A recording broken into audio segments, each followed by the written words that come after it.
A little boy sneaks into a charity gala to sell candy for his sick mom, only for the billionaire host to stop everything and make an announcement that leaves everyone speechless. Before we begin, let us know in the comments where you're watching us from, and please like this video to support the channel. Now sit back, relax, and enjoy the story. 8-year-old Oliver Choke stood on the sidewalk, his heart hammering in his chest as he watched luxury cars glide up to the entrance of the grand ballroom. The hotel's golden doors swung open again and again, letting out glimpses of sparkling gowns, crisp tuxedos, and laughter that felt a world away from the life he knew. His fingers curled tightly around the tray of homemade candy he carried, small, carefully wrapped chocolates his mother used to make when times were better. Now, they weren't just sweets. They were his last hope. He took a deep breath, shifting from foot to foot as he rehearsed his plan in his head. All he had to do was get inside, sell enough candy to pay for his mom's medicine, and get out before anyone questioned why a boy in scuffed sneakers was walking around a black-tie event. Easy. He adjusted the oversized blazer he had borrowed from a thrift store, too long in the sleeves, too loose around the shoulders, and walked forward with as much confidence as an 8-year-old could fake. The first hurdle was getting past the doorman. The man barely glanced at him as he held the door open for a glamorous couple stepping out of a limousine. Oliver took his chance, slipping in behind them and ducking his head as if he belonged. The scent of expensive perfume and roasted meats filled the air as he stepped into the marble-floored lobby, blinking at the towering chandeliers that hung overhead. He had never seen so much gold in his life. For a split second, he felt like he had stepped into a fairy tale. Then, reality came rushing back. He wasn't here to gawk. He had work to do. Keeping his head down, he walked toward the ballroom, weaving through guests while hugging his candy tray close to his chest. Every step made his stomach twist. One wrong move, and he'd be tossed out before he had a chance to sell even a single piece. He needed a strategy. A waiter swept past him, expertly balancing a tray of champagne flutes. Oliver's eyes darted around the room, spotting the other servers, all dressed in crisp white shirts and black vests. Maybe, just maybe, if he looked the part, no one would notice him. He took a deep breath and grabbed an empty tray from a side table, balancing it on one hand as he walked with forced confidence. He tried mimicking the way the waiters moved, steady, poised. For a moment, it seemed to be working. No one questioned him. He passed by groups of laughing guests, his pulse pounding with each step. Then he nearly walked straight into a security guard. Panic shot through him. The man's eyes flicked toward him, then down at his tray. Oliver gripped it tightly, bracing himself. Before the guard could ask anything, Oliver turned sharply and moved toward the dessert table, pretending to be delivering something. He placed the tray down and pretended to inspect the elaborate spread of pastries, his mind racing. His luck wouldn't hold out forever. He had to make a move. Spotting a well-dressed couple standing near the edge of the room, Oliver swallowed hard and approached them, holding out a small wrapped chocolate with a forced smile. "Would you like to buy some candy?" he asked, keeping his voice light. The woman, draped in a silk gown, gave him a brief glance before raising a perfectly arched brow. Her diamond earrings glinted under the chandelier light. "Excuse me?" she said, as if he had just spoken in another language. "It's homemade," Oliver said quickly. "Only $2 each." The man beside her chuckled under his breath. "That's adorable," he murmured, nudging his wife's arm. "I think we have a little entrepreneur here." Oliver's stomach tensed. He recognized that tone, the kind adults used when they found something amusing but had no real intention of taking it seriously. The woman shook her head and waved a dismissive hand. "That's sweet, but I don't carry cash." Oliver forced a smile and moved on, his confidence slipping. He approached another guest, then another, each rejection weighing heavier than the last. Some ignored him completely. Others offered polite smiles before turning away. A few chuckled, patting him on the head like he was a child playing pretend. He clenched his teeth and kept going, but the lump in his throat grew. He had thought this would work. He had thought that if he could just get inside, rich people would buy anything. They had so much, what was a couple of dollars to them. But he was beginning to realize that it wasn't that simple. They didn't see him. They saw a novelty, a child out of place, something to be entertained by but not taken seriously. He felt a hand suddenly grip his shoulder. His breath caught. Security. "Hey, kid," a deep voice said. "What do you think you're doing here?" Oliver's heart pounded as he turned, looking up at a burly man in a black suit. The security guard's expression was unreadable, but his grip on Oliver's arm made it clear he wasn't supposed to be here. "I was just—" Oliver started, but his voice cracked. He looked around, searching for an escape, but he was trapped between the guard and the sea of guests. "You don't belong here," the guard said, steering him toward the exit. No. No, no, no. This couldn't be happening. He still hadn't sold anything. He hadn't even come close. Desperation clawed at his throat. He had promised his mom he'd find a way. He had promised her he'd help. He opened his mouth, scrambling for words, any words, that might make the guard let him go. But before he could say anything, another voice cut through the air, stopping them both. "Hold it right there." The voice was calm but commanding, instantly drawing the attention of the surrounding guests. The security guard paused, his grip on Oliver loosening slightly as he turned toward the source of the interruption. A tall man stood near the center of the ballroom, holding a glass of whiskey in one hand. His tuxedo was perfectly tailored, his dark hair neatly combed back, but it was his presence that caught Oliver's attention. People weren't just looking at him, they were waiting, watching, hanging on to his every move. Oliver didn't know much about the world of the rich, but even he knew who this was. Maxwell Harrington, the billionaire who had organized the entire gala. The man's sharp blue eyes landed on Oliver, scanning him with something that wasn't quite anger, but wasn't amusement either. He took a slow sip of his drink, then spoke again, his voice quieter but no less firm. "What's going on here?" The security guard straightened, letting go of Oliver's arm. "Just removing an uninvited guest, sir." Maxwell didn't respond immediately.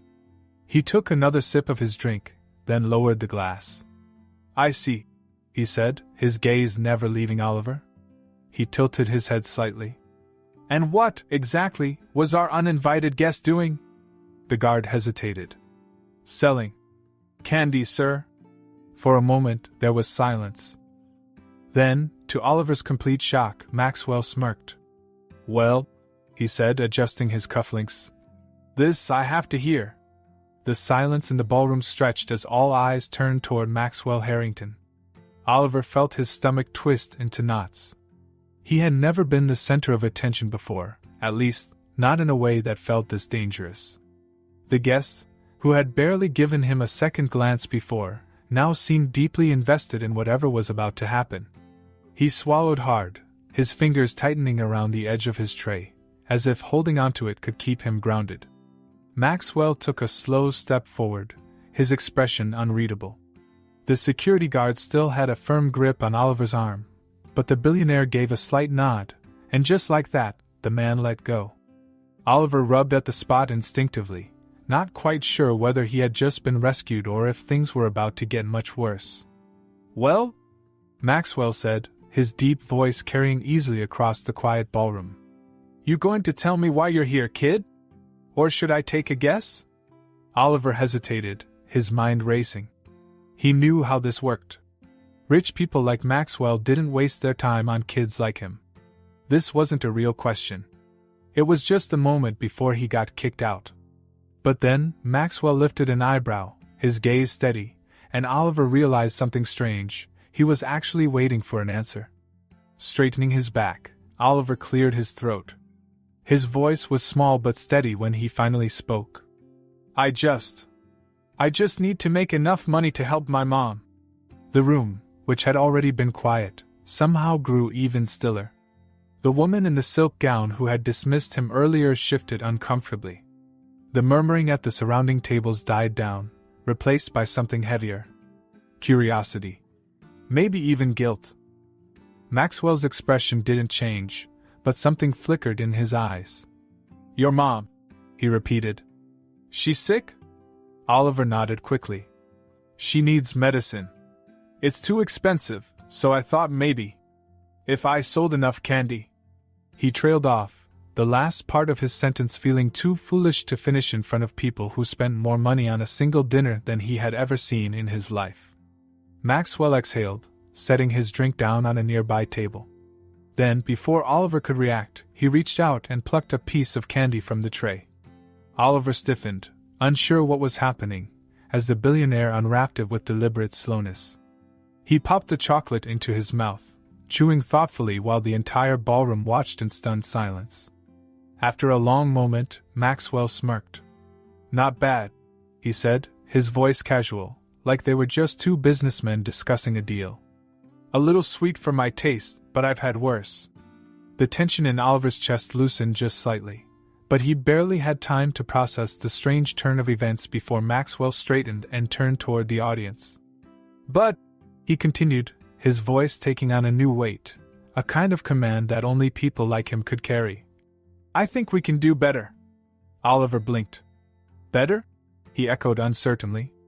Maxwell didn't answer right away.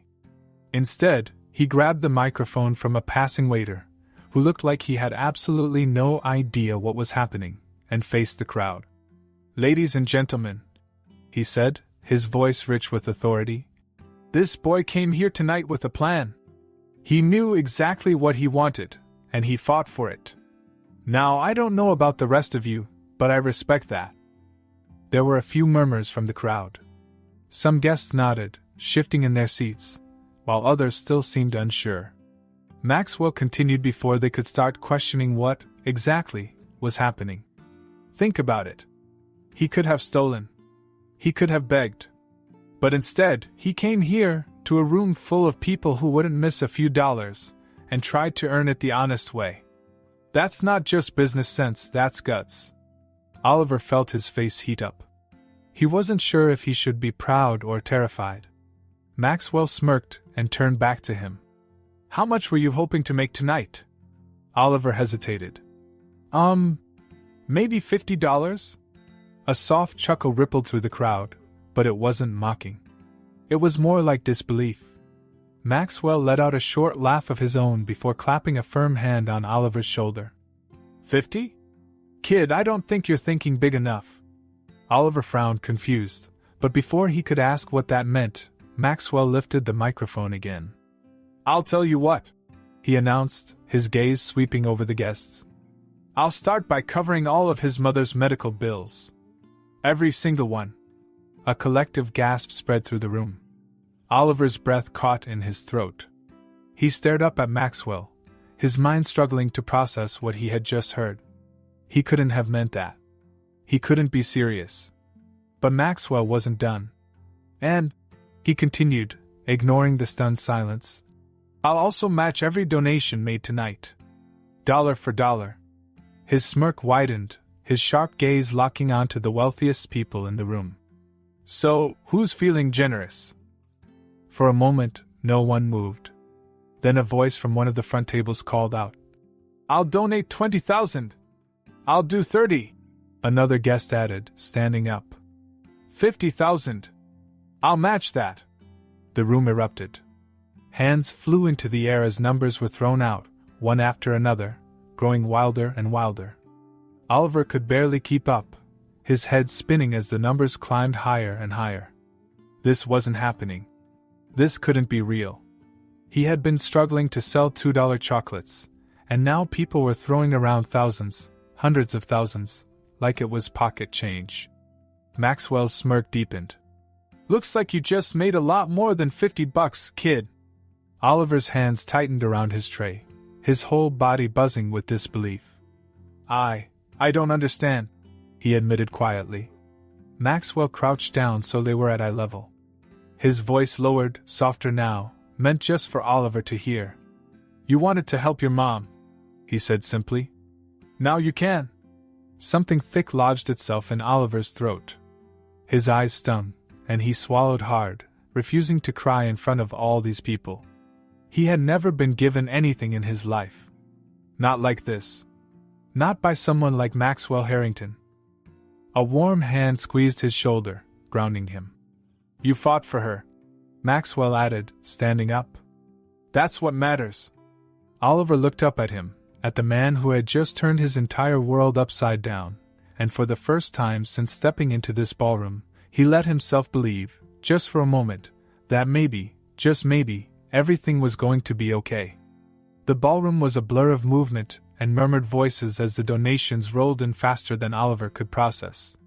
His fingers still clenched the edges of his candy tray, as if letting go might wake him from whatever strange, impossible dream he had stumbled into. Just moments ago, he had been fighting to sell a few chocolates to strangers who barely acknowledged him. Now, those same people were throwing out numbers so large they hardly sounded real. Maxwell stood beside him, still holding the microphone, watching the room with a knowing smirk. He had played this game before. He knew exactly how to turn hesitation into competition, how to turn a moment of generosity into something bigger than any of these people had planned for. 50,000, another guest called from the back. I'll donate 100,000, someone else countered. The numbers kept climbing, each bid triggering another, until a woman in a silver dress with diamonds at her throat held up her champagne glass and declared, $250,000. A ripple of shock went through the room. Oliver could barely breathe. He had never even seen more than a few crumpled bills at a time. Maxwell chuckled, raising an eyebrow. That's a bold number, he said. But you sure you want to stop there? Seems like a wasted opportunity. The woman narrowed her eyes at him before lifting her chin. Fine, she said. Make it 300,000. Laughter and cheers broke out. Someone clinked their glass. The atmosphere had shifted completely. It was no longer just a charity gala, it was a spectacle, a challenge, a game where the goal was to outdo the person next to you. Oliver was still trying to wrap his head around it when another voice, louder and more panicked than the others, cut through the bidding war. I'll donate 10,000? Heads turned. At the far edge of the ballroom, a waiter holding an empty tray stood frozen, his face rapidly losing color as he realized his mistake. He had been walking past when a paddle landed in his hands, shoved there by a distracted guest. Without thinking, he had raised it, and now everyone was staring at him. Maxwell let out a short, amused breath. Well, looks like our service staff is more generous than some of you. A burst of laughter followed, and someone in the crowd took pity on the poor waiter. I'll cover his bid, the guest who had mistakenly given him the paddle called out, raising his own. And I'll double it. More cheers. More glasses raised. The number on the donation board in the corner of the ballroom kept climbing higher. Oliver watched in awe, unable to look away from the glowing red digits that seemed to update every few seconds. By the time the last bid was placed, the room had settled into a satisfied hum. The final number flashed on the screen. $1,540,000. Oliver swayed slightly, lightheaded. That number. It wasn't real. It couldn't be. Maxwell turned to him with a smirk. Not bad for a night's work, huh? Oliver licked his lips, his voice small but firm. I only needed $100. Maxwell chuckled, setting the microphone down on the table behind him. Yeah, well, sometimes life over-delivers. The room erupted into applause, and Oliver barely registered any of it. His legs felt unsteady, his mind a mess of emotions he couldn't name. He had done it. He had actually done it. His mom was going to be okay. The weight that had been pressing on his chest for so long, the constant fear, the worry, lifted, leaving behind something strange and unfamiliar. Hope. A hand landed on his shoulder, grounding him. He looked up to find Maxwell watching him with something softer in his eyes, something different from the smug confidence he had carried through the entire event. Come on, kid, he said. Let's get you home. Oliver hesitated. The idea of leaving this place, the room where everything had changed, felt surreal. But home meant Mom. And suddenly, he couldn't wait to see her. He nodded, gripping his candy tray like a lifeline. Okay. The ballroom doors loomed ahead, the exit so close. But as they moved through the crowd, Oliver noticed something strange. The same people who had ignored him before were now watching him with something new in their expressions. Not pity. Not amusement. Something warmer. Some of them even stopped him, pressing bills into his hands, congratulating him, telling him he was brave. Brave. The word clung to him in a way that made his chest ache. He had never thought of himself that way before. Maxwell guided him outside, the night air crisp against Oliver's flushed face. A sleek black car was already waiting at the curb. The kind of car that made people stop and stare. Maxwell opened the door and motioned for Oliver to get in. "Where do you live?" Oliver hesitated for only a second before mumbling his address. He was suddenly aware of the contrast, how out of place a billionaire's car would look in his neighborhood. But Maxwell didn't comment. He simply nodded to the driver before settling into the seat beside him. The ride was quiet at first. Oliver was too busy trying to process everything that had just happened. He clutched the folded bills in his lap, still struggling to believe they were real. After a while, Maxwell finally spoke. "So, you made this candy yourself?" Oliver blinked, caught off guard by the question. My mom taught me," he said. "She used to make them for special occasions." Maxwell nodded, looking thoughtful. "They're good," he admitted. "I wasn't just being nice back there." Oliver glanced up at him, a flicker of something like pride settling in his chest. "Thanks." Silence stretched between them again, but it wasn't uncomfortable. It was the kind of silence that carried weight, like something important was shifting, even if either of them had the words for it yet. As the car rolled to a stop in front of Oliver's apartment building, he felt a sudden pang of uncertainty. He had spent so long worrying about what would happen if he failed, he hadn't really thought about what came next. What happened after a night like this? Maxwell seemed to sense the hesitation. "You did good tonight," he said simply. Oliver swallowed. "So did you." Maxwell smirked. "Yeah, well, I had help." Oliver let out a breath he hadn't realized he was holding. Then, gripping his tray tightly, he reached for the door handle. But before he could step out, Maxwell's voice stopped him. "Hey, kid!" Oliver turned. Maxwell's expression had shifted, something more serious settling into his features. "I meant it when I said I'd take care of everything. Your mom's going to be okay." Oliver nodded slowly, his throat too tight to speak. He stepped out of the car, watching as it pulled away into the night. And for the first time in a long, long time, he allowed himself to believe that things were finally going to be okay. The car ride to Oliver's apartment was quieter than before. He sat with his hands gripping his candy tray, his mind still reeling from the events of the evening.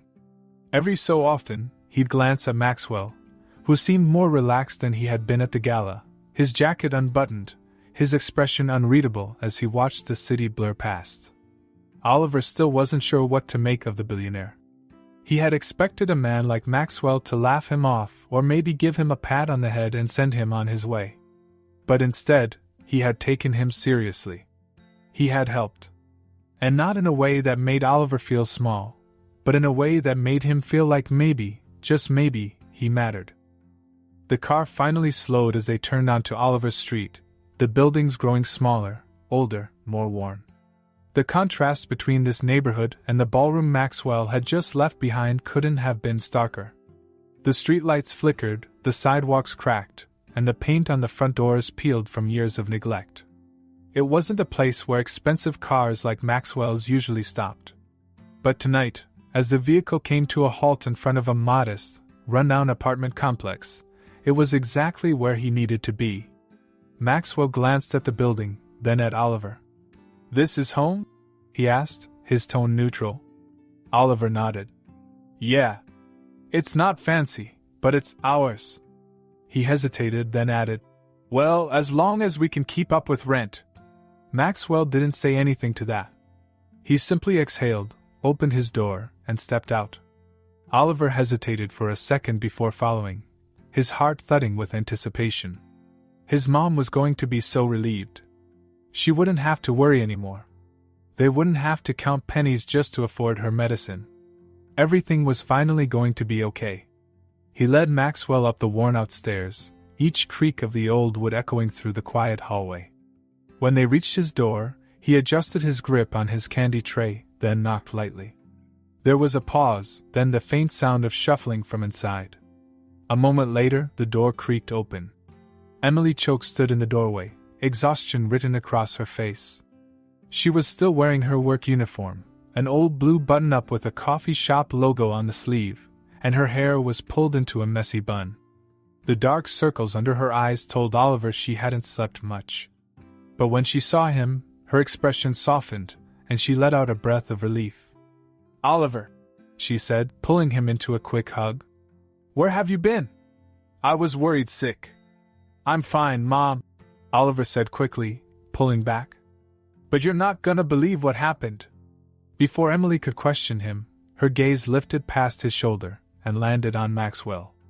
She froze.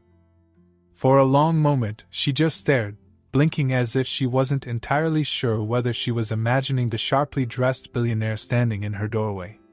"You're Maxwell Harrington," she finally managed, her voice wary. Maxwell gave her a small, almost amused smirk. "Guilty."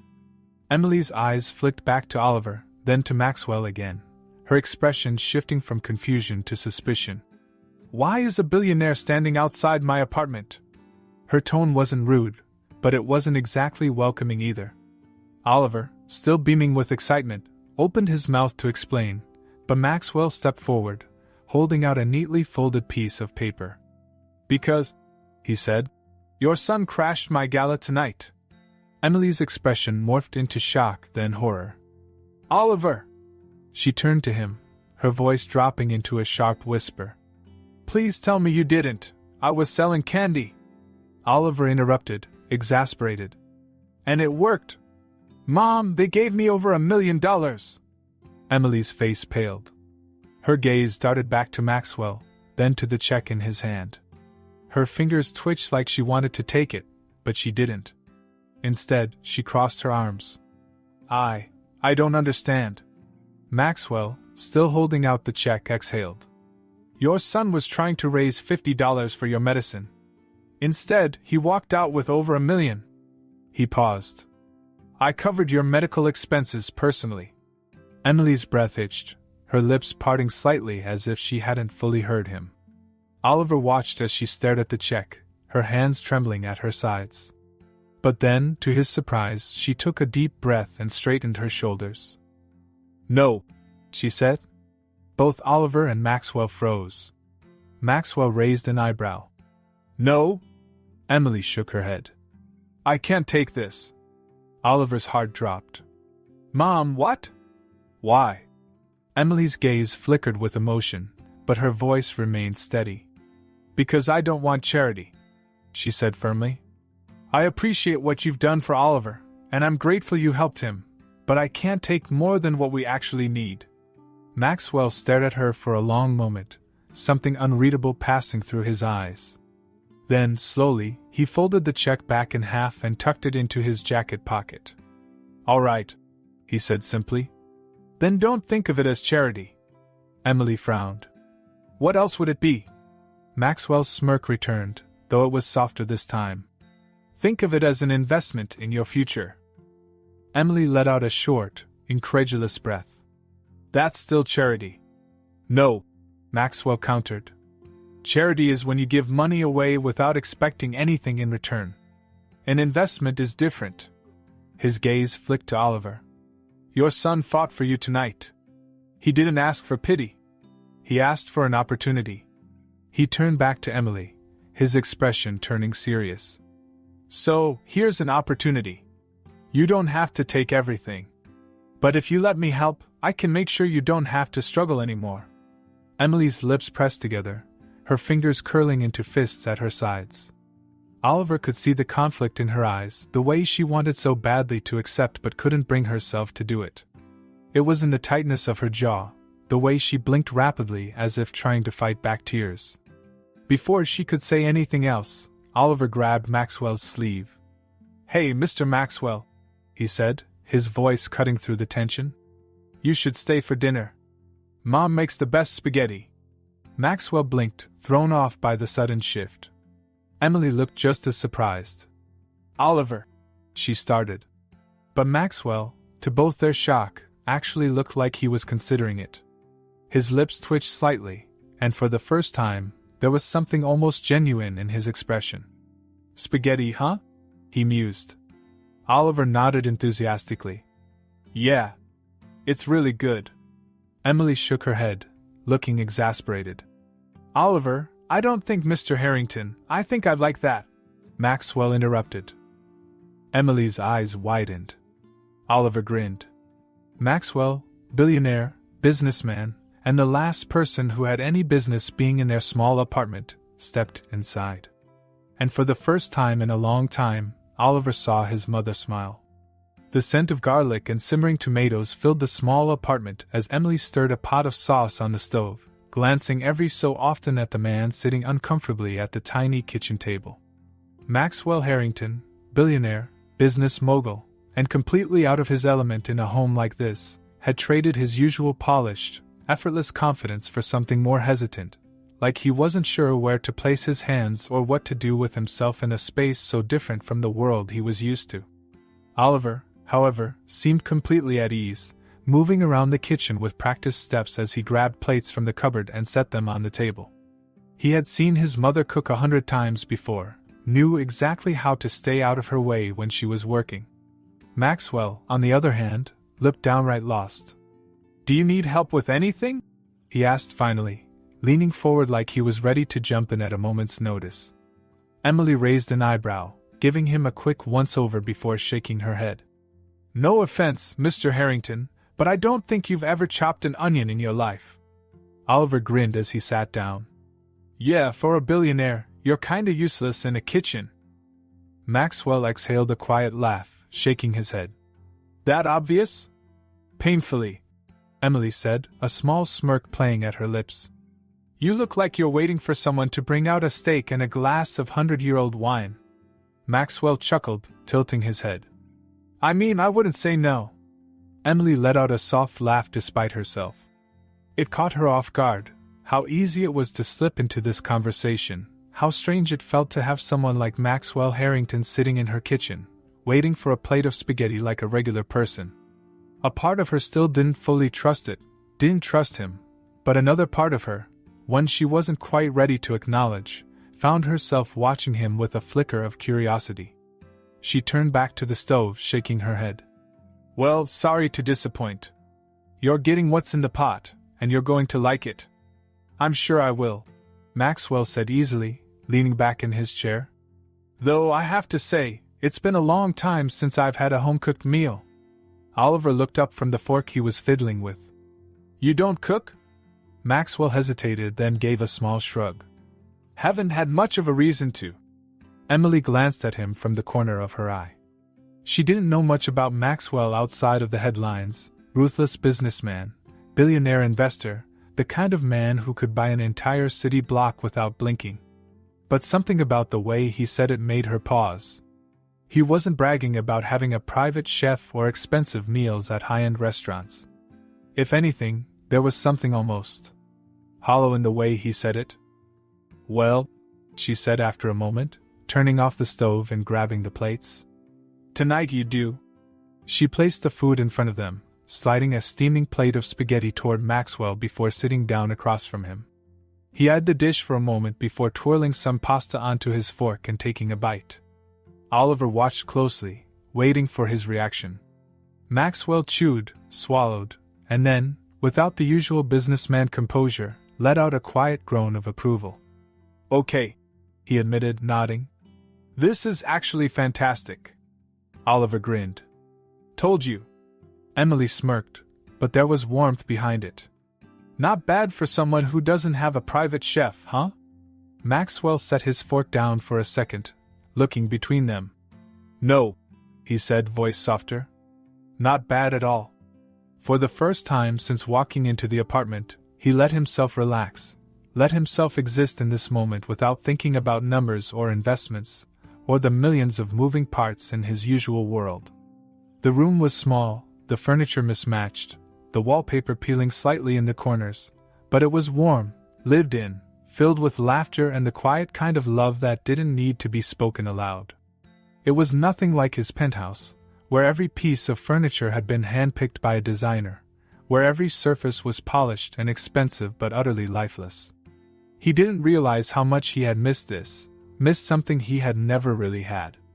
"So," he said after a few minutes, looking at Emily, "you made those chocolates Oliver was selling, right?" Emily nodded, twirling her fork through her spaghetti. "Yeah. I used to make them all the time. It was kind of a hobby." Oliver perked up. "Mom used to work at this little bakery downtown before I was born. She was gonna open her own shop one day, but then, well..." He hesitated, glancing at his mom. Emily gave him a small smile before looking back at Maxwell. Then life happened. Maxwell studied her, his mind already running with ideas. "You still bake?" "Every now and then," Emily admitted. "Mostly for Oliver. Sometimes I sell a few things to neighbors when we need extra money." Maxwell leaned forward slightly. "You ever think about trying again?" Emily let out a small, humorless laugh. "Trying again? Opening your own bakery?" She shook her head. "That's not exactly realistic." "Why not?" Emily blinked at him, as if the question was absurd. "Because I don't have the money for one." Maxwell set his fork down, his eyes locking onto hers. "What if that wasn't a problem?" Emily narrowed her eyes. "You're not serious." "I'm very serious," Maxwell said smoothly. "I invest in businesses all the time. I know a good idea when I see one. And if your chocolates taste anything like your spaghetti, I'd say you have a pretty solid product." Emily exhaled sharply, shaking her head. "No. Absolutely not." Maxwell's brow furrowed slightly, caught off guard. "Why not?" "Because," she said, voice firm, "I don't need you to fix my life." The words hung between them, sharp and final. Maxwell leaned back slightly, studying her, something unreadable passing through his gaze. He wasn't used to people turning down his offers. When he made a deal, people jumped at it. But Emily Chokes wasn't most people. For the first time in years, someone was telling him no.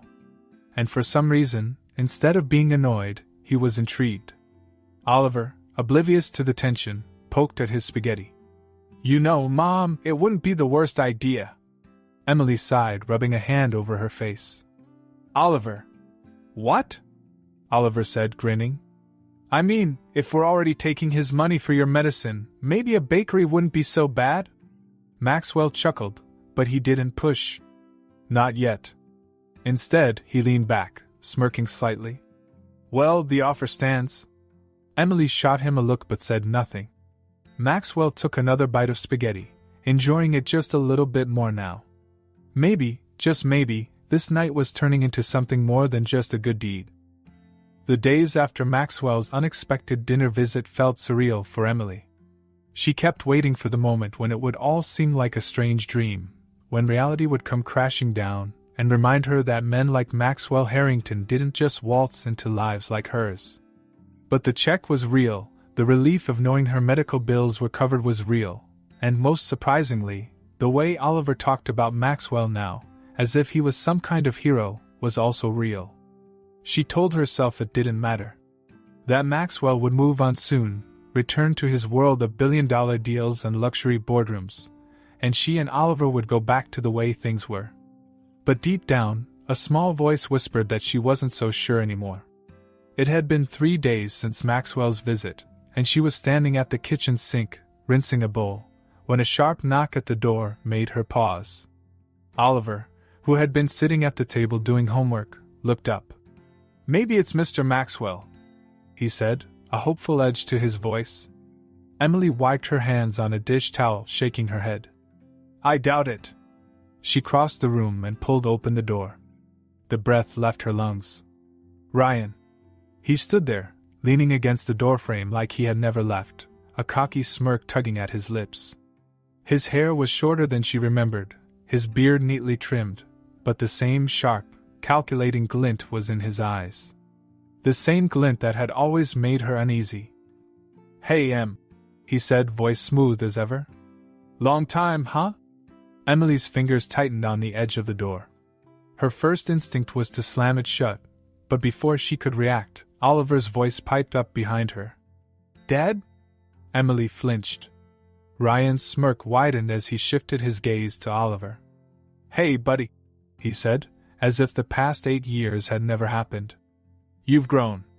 Oliver stayed frozen in place, his expression a mixture of shock and confusion. Emily could see the hesitation in his eyes, the way his fingers curled slightly against the table. Her heart clenched. "What are you doing here?" she asked, voice flat. Ryan sighed, running a hand through his hair in a way that once might have been charming but now just made her wary. "Can't a guy check in on his family?" She let out a short laugh, one with no humor. "You don't have a family here." Ryan ignored that. "I heard about what happened," he said, tilting his head slightly. "About Oliver's little stunt at that gala." Emily's stomach dropped. "How?" Ryan shrugged. "People talk. The internet exists. Imagine my surprise when I find out my son's rubbing elbows with billionaires now." Emily's pulse quickened. This wasn't a coincidence. Ryan didn't do anything without a reason, and suddenly appearing after all these years? It wasn't concern. It was something else. Oliver, still standing stiffly behind her, finally spoke. Are you really my dad?" His voice was small, uncertain. Ryan's gaze softened, just enough to look convincing. "Of course I am, kid. And I know I wasn't around, but things were complicated." He sighed, shaking his head like it was some great tragedy. "But I'm here now." Emily wanted to scream. He was playing the part so well, making himself look like the reformed father who had just made a few mistakes.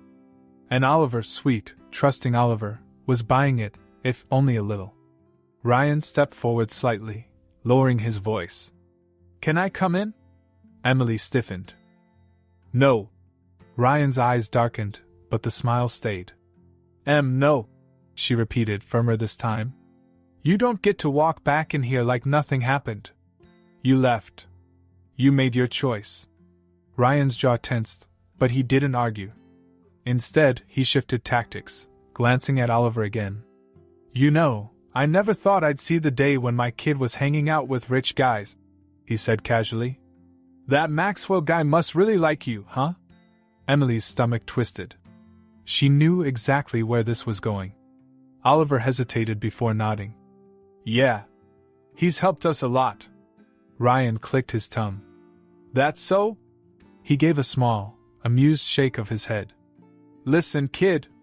I don't want to ruin the fun, but guys like that, they don't do things out of the kindness of their hearts." Oliver frowned. "What do you mean?" Ryan leaned against the doorframe again, crossing his arms. "I mean, rich guys don't hand out money for no reason. You think he's really doing this for you? Or does he just like looking good in front of his fancy friends?" Emily's hands clenched into fists. "Ryan, stop." But Oliver looked unsure now, his eyes darting downward, doubt creeping into his features. "No, that's not true. Maxwell, he didn't have to do any of this." Ryan scoffed. "Exactly. So why did he?" He tilted his head. "Think about it, buddy. He's a billionaire. He doesn't do anything unless there's something in it for him. And trust me, guys like him? They always leave." Oliver's expression darkened. "Like you did?" Ryan's smirk faltered just slightly. "That's different." Emily couldn't take it anymore. "Get out," she snapped. Ryan straightened, raising his hands in mock surrender. "Relax, Em. I'm just looking out for my kid." "You don't have a kid," she said through clenched teeth. "Not anymore." Ryan's eyes hardened, but he didn't argue. Instead, he turned to Oliver, giving him a long, considering look. "You'll see, kid," he said. "One day, you'll realize I was right." With that, he turned and walked away, disappearing down the hall. Emily exhaled, her entire body shaking. She turned to Oliver, ready to reassure him, to tell him Ryan was just trying to manipulate him, but the words died in her throat when she saw his face. He looked lost. "Oliver," she said gently. He stepped back, shaking his head. I need to think. Emily's heart clenched as he turned and disappeared into his room, shutting the door behind him. She let out a shaky breath, pressing a hand to her forehead. She knew Ryan was trouble, knew he was planting seeds of doubt in Oliver's head. But she hadn't expected it to work so quickly. And she especially hadn't expected that, for the first time since meeting Maxwell, Oliver suddenly wasn't so sure if he trusted him anymore. Emily barely slept that night. After Oliver locked himself in his room, she sat at the kitchen table, staring at the fading wood grain, her fingers trembling around a cup of tea that had long since gone cold. Ryan was back. The man who had walked out on them without a second thought, the man who had never so much as sent a birthday card or made a phone call. And now, after 8 years, he had waltzed in like he had a right to claim her son. She knew Ryan. Knew how he operated. He was smooth, calculated, always one step ahead in the worst possible way. And the fact that he had shown up now, after all these years, after Maxwell had stepped into their lives, was no coincidence. Her stomach twisted as she thought of the look on Oliver's face. The doubt. The uncertainty. Ryan had planted a seed, and she could already feel it taking root. He didn't need Oliver to believe him entirely. He just needed him to question things enough to pull away. The next morning, Oliver barely said a word before leaving for school. He muttered a distracted goodbye, his eyes downcast, his usual spark dulled. Emily wanted to reach out, to tell him not to believe a word Ryan said, but she knew Oliver. He was stubborn, thoughtful. He needed time to work things out on his own. What she hadn't expected was how little time Ryan would waste making his next move. It happened that afternoon. She was at work, wiping down tables at the cafe, when her phone buzzed. She nearly ignored it. Her shift wasn't over yet, but when she saw the caller ID, her blood turned to ice. Unknown number. A bad feeling settled in her gut as she stepped outside, pressing the phone to her ear. Emily Chokes? The voice on the other end was professional, clipped. Yes, she said warily. I'm calling on behalf of Mr. Ryan Chokes. He has formally filed for partial custody of Oliver Chokes, citing parental rights and the best interest of the child. Emily's vision blurred. Her breath caught in her throat. What? The voice continued unfazed. Mr. Chokes wishes to re-establish a parental relationship with his son and is seeking shared custody. A mediation hearing has been scheduled for next week. Emily's grip on the phone tightened. This is a joke, she said, her voice low and shaking. The lawyer didn't react. You have the right to contest the claim, of course. However, Mr. Chokes' argument states that Oliver would benefit from having both parents involved in his life. A judge may take into account your current financial situation, work schedule, and home environment. A cold sweat broke out on the back of Emily's neck. She knew exactly what that meant. Single mother. Financially unstable. Long work hours. Ryan was playing the system. He wasn't trying to be a father. He was trying to win. She forced herself to breathe. Tell Ryan I'll see him in court. She hung up before the lawyer could respond, her hands shaking as she shoved her phone back into her pocket. By the time she got home that night, Oliver was already in his room, the door slightly ajar. She stood outside for a moment, watching as he sat on his bed, flipping through one of his old comic books. She knocked gently. Hey, kiddo. Oliver glanced up but didn't say anything. She hesitated before stepping inside. I have to tell you something. Oliver sighed, setting the comic book aside. It's about Dad, isn't it? Emily's stomach tightened. Yeah. He picked at a loose thread on his blanket, his voice quieter than usual. What did he do now? She sat beside him, inhaling sharply before saying the words that made her sick. He's filing for custody. Oliver's head snapped up. What? She nodded, forcing herself to stay calm for his sake. He wants visitation rights. Maybe more. Oliver stared at her like she had just told him the world had stopped spinning. But he doesn't even know me. Emily swallowed the lump in her throat. I know, baby. Oliver clenched his fists. What if I don't want to go with him? Emily placed a hand on his. Then we fight it. Oliver exhaled shakily, but she could see the fear in his eyes. The doubt. And Ryan had put that there. That night, Emily sat in the kitchen, rubbing her temples as exhaustion threatened to consume her. She could fight this, but she needed help. Legal help. But every lawyer she had called earlier had the same answer: expensive retainers, hourly fees she couldn't afford. She was on the verge of breaking down when a knock at the door startled her. She wiped her face quickly before opening it, her breath hitching when she saw Maxwell standing there, hands in his coat pockets. His gaze swept over her face, and she could tell immediately that he knew something was wrong. What happened? Emily swallowed, hesitating. She didn't want to tell him. Didn't want to be the woman who ran to a billionaire for help the moment things got bad. But then she thought of Oliver. Ryan's filing for custody, she admitted, her voice barely above a whisper. Maxwell's expression darkened instantly. He didn't look surprised. He looked furious. He's playing dirty. She continued, crossing her arms tightly. He's going to use my job, our apartment, everything against me. And I can't afford a lawyer. You have one. Maxwell cut in. Emily blinked. What? Maxwell's jaw tightened. You have a lawyer. I hired one this morning. Her breath caught. I knew Ryan would pull something like this, Maxwell said, his voice firm. I wasn't going to sit around and wait for it to happen. Emily felt lightheaded. I can't let you do that. You don't have a choice, he said bluntly.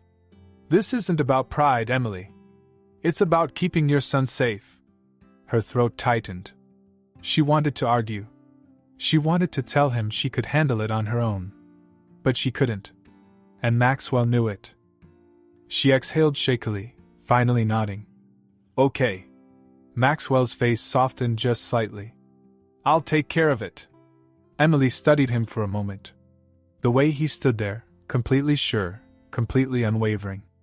And for the first time since Ryan had walked back into their lives, she didn't feel completely alone.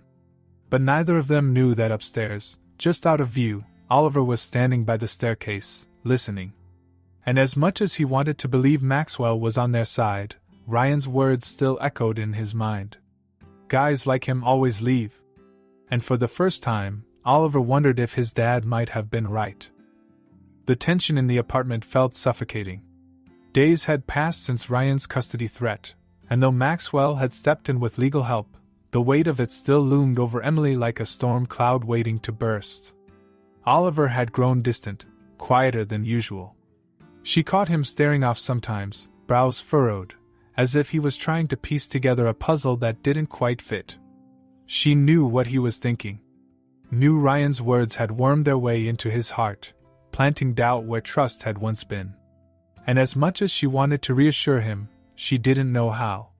Because part of her was questioning everything, too. She wasn't used to someone like Maxwell stepping in, making things happen with a phone call, a flick of his wrist. She had spent so many years fighting alone, struggling to make ends meet, scraping by on her own strength. And now, here was a man who could solve problems in ways she never could. But wasn't that the problem? If she let herself rely on him, where did that leave her? She didn't get the chance to figure it out before Ryan forced her hand. It happened late in the evening. Emily had just finished washing dishes when the knock came. A sharp, deliberate rap against the door. She froze, heart already pounding. She knew before she even opened it. Ryan stood there, a smug smile on his face, his hands stuffed casually into the pockets of his leather jacket. Evening, Em. Emily gritted her teeth. What do you want? Ryan clicked his tongue, tilting his head slightly. That's no way to greet your son's father now, is it? Her grip tightened on the door. Get to the point. He smirked. All right. Here's the deal. I'll drop the custody case. Emily's stomach twisted. This wasn't right. Ryan didn't back down. He didn't make deals unless they benefited him. What's the catch? Ryan let out a short chuckle. You always were smart. He leaned in slightly, lowering his voice. I want to pay out. Emily's breath caught. What? You heard me. Ryan's smirk deepened. I'll walk away. For a price.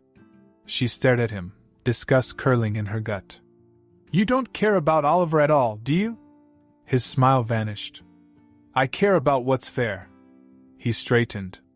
And what's fair is that if Maxwell Harrington wants to play hero, he should put his money where his mouth is. Her blood turned to ice. You want Maxwell to pay you? Ryan spread his arms. Think about it. It's a win-win. I walk away, you keep your kid, and your billionaire boyfriend. His lips curled mockingly at the word. Gets to be the savior he so desperately wants to be. Emily's hands shook. She was going to be sick. You're unbelievable. No, Ryan corrected, stepping back with a smug confidence that made her want to hit something. I'm practical. And let's be honest, Em, you don't have many options. Emily's body burned with rage, but before she could even process what to do next, another voice cut through the night. You really are a piece of work. Ryan turned just as Maxwell stepped up beside Emily. His usual easy smirk was nowhere to be found. His expression was cold, sharp, the controlled fury of a man who had seen people like Ryan before, and had no patience for them. Ryan let out a slow whistle. Speak of the devil. Maxwell ignored him. His eyes were locked onto Emily. Is he serious? Emily swallowed, her throat tight. Yes. Ryan grinned. So what do you say, Mr. Moneybags? Want to make this go away? Maxwell's jaw clenched. You don't deserve to be in that boy's life. Ryan snorted. And you do? His eyes gleamed with cruel amusement. You think money makes you a father? Maxwell didn't flinch, but something shifted in his expression. A flicker of something vulnerable, buried beneath layers of control. Ryan saw it. And like the parasite he was, he latched on. That's what this is about, isn't it? Ryan pressed. You get to swoop in, throw some cash around, and suddenly you're the good guy. You're the one Oliver looks up to. Emily's hands curled into fists. Shut up, Ryan. But Ryan wasn't done. Let me guess, deep down, you think that makes up for something. Maybe your own daddy issues, huh? He smirked. I bet you were just another rich kid who got tossed aside when something shinier came along. Maxwell's fists clenched at his sides. Ryan's smirk widened. Hit a nerve? Maxwell exhaled slowly, his voice dangerously calm. You're pathetic. Ryan's expression darkened. And you're predictable. Guys like you, Maxwell? You think money gives you control. You think it lets you waltz into people's lives and fix everything. But the second things get messy, you'll disappear. Just like you always do. Emily flinched.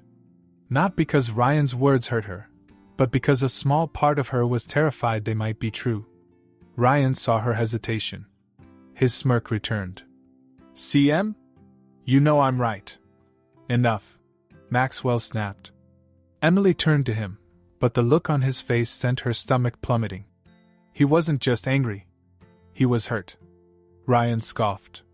Well, if you're not gonna pay up, I guess I'll see you both in court. He gave Emily one last smug glance before strolling away, hands in his pockets like he didn't have a care in the world. Silence stretched in the wake of his departure. Emily turned back to Maxwell, but before she could say anything, he spoke first. He's right about one thing, he said quietly. Emily frowned. What? I don't belong here. Her chest tightened. Maxwell, you don't need another man trying to fix everything with money, right? His voice was even, but she could hear the undercurrent of emotion. He shook his head. I get it. She took a step closer. That's not what I meant. Isn't it? He let out a quiet, humorless chuckle. You don't trust me. Emily hesitated. That second of silence, that single moment where doubt crossed her mind, it was enough. Maxwell nodded slightly, like that was all the confirmation he needed. I should go. Panic flared in her chest. Maxwell, don't. But he was already turning.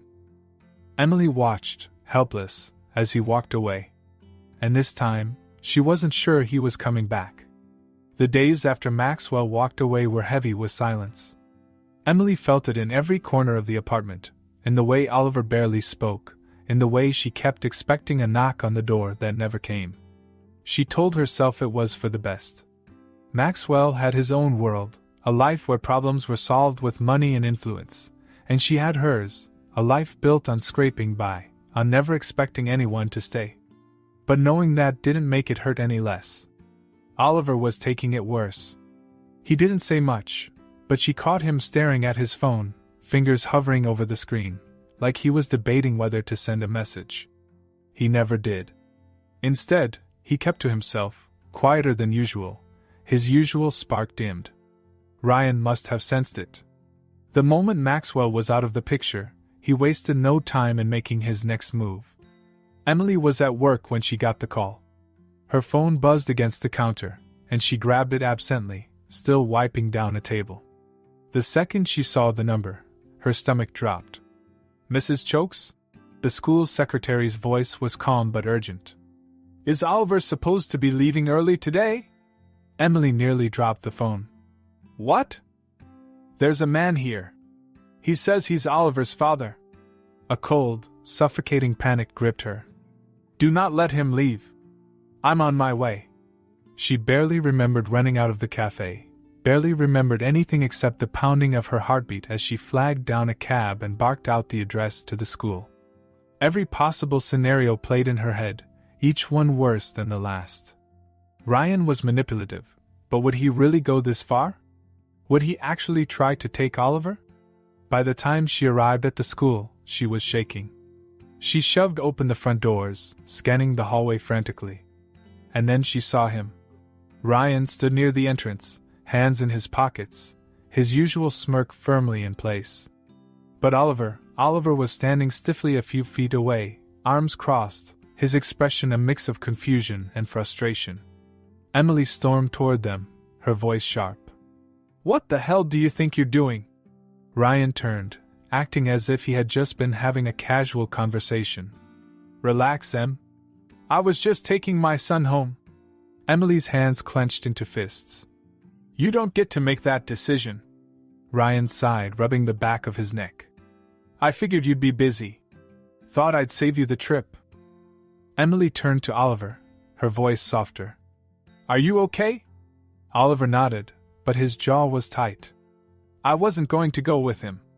Ryan let out an exaggerated sigh. "Come on, kid, don't be like that. I thought we could hang out. Maybe grab a burger, talk like father and son." Oliver's expression hardened. "You're not my dad." Something inside Emily cracked. Ryan's smirk faltered for a fraction of a second. "Kid, don't say that. I'm trying here." "No, you're not," Oliver said, his voice shaking but firm. "You only came back because of Maxwell. You don't care about me. You never did." Ryan shifted uncomfortably. "That's not true." "Yeah, it is," Oliver shot back. "And you know it." Emily swallowed the lump in her throat, trying to keep her own emotions in check. Oliver had been struggling, torn between wanting to believe his father had changed and knowing deep down that he hadn't. But now, looking at the way he stood, shoulders back, chin lifted, she realized that doubt was gone. He had made his choice. Ryan must have realized it too, because his mask of charm and feigned sincerity slipped, replaced with something sharper. "Fine," he muttered. "You're just like your mother. Stubborn."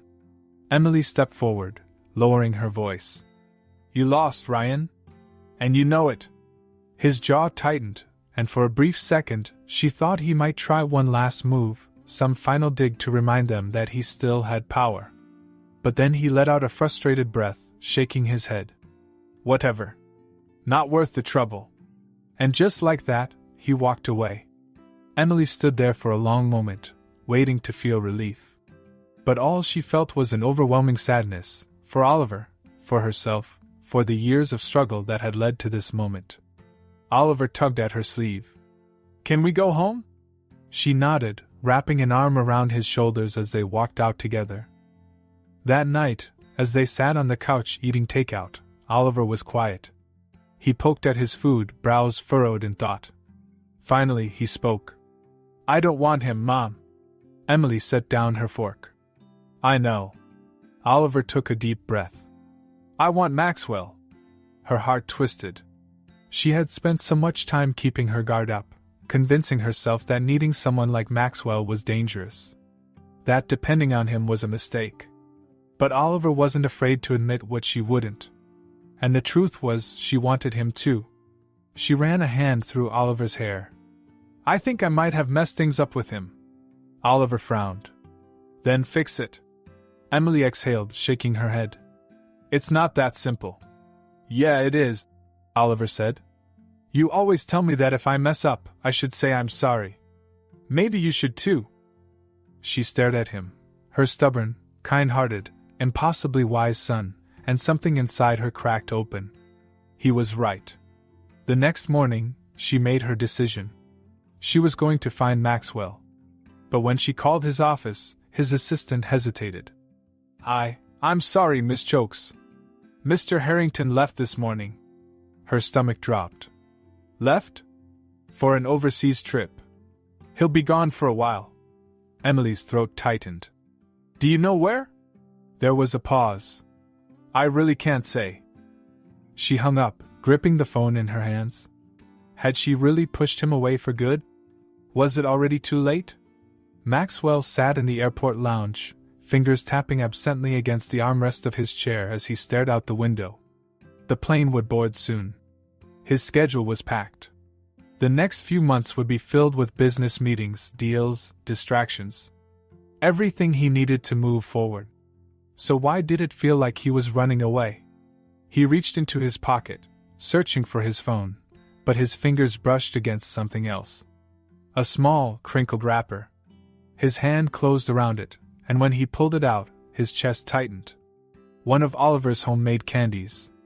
He stared at it for a long time, turning it over between his fingers.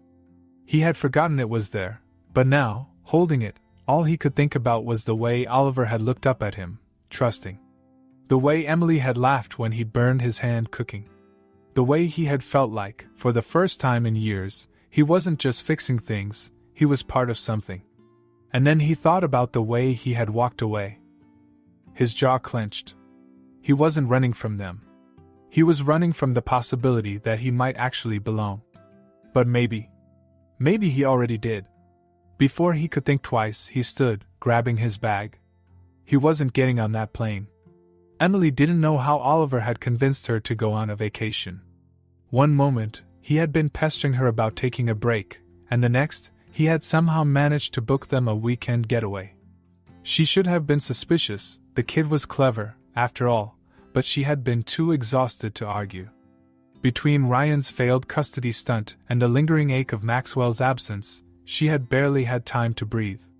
So, when Oliver had pushed the tickets into her hands, grinning ear to ear, she had reluctantly agreed. Now, standing in front of an impossibly luxurious resort, she was convinced something wasn't right. "This is where we're staying?" she asked, adjusting the strap of her duffel bag over her shoulder. Oliver nodded, barely containing his excitement. "Yep."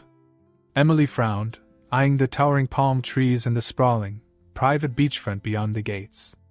"Oliver, how exactly did you book this?" Oliver shifted his weight, looking everywhere but at her. I had help." Before she could press him further, a familiar voice cut through the warm ocean breeze. "Oliver said you needed a break." Emily's breath caught as she turned. Maxwell stood a few feet away, hands in his pockets, the setting sun casting a golden glow over his features. He was watching her with that same unreadable expression, the one that always made her feel like he was seeing straight through her walls. Emily's heart clenched. She hadn't seen him since that night, since she had all but thrown his help back in his face.